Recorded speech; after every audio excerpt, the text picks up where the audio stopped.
Aynan Istanbul universiteti Usmoniylar davrida Abdulhamidxon hazratlarini Usmoniylar mamlakatini boshqargan xonasidir. Hamma majlis o'tkazgan xonasi oliy ta'limga berilgan va oliy ta'lim ana o'sha universitetdan ham tarixiy bino sifatida ham dars jarayonlarida qo'llayapti.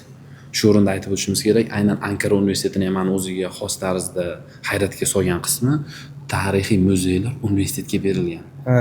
To'g'ri. Ko'pchilik o'ylaydiki, faqat davlat universitetlariga yo'q, xususiy universitetlarga ham berilgan. Albatta, mana shu joyga yana qo'shimcha qilaman. Nafaqat siz aytib o'tgan universitetlar, balki Turkiyaning deyarli 70-80% universitetlari o'sha tarixiy joylar foydalanish uchun berilgan ekan. Fakultet sifatida berilgan. Tasavvur qiling, bizda mana Amir Olimxon maqbarasida tarix yo'nalishi o'qiyapti. Kafedra mudiri o'sha yerda o'tiribdi.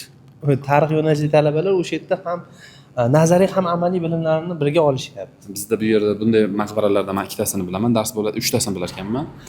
Buxoroda madrasa bor.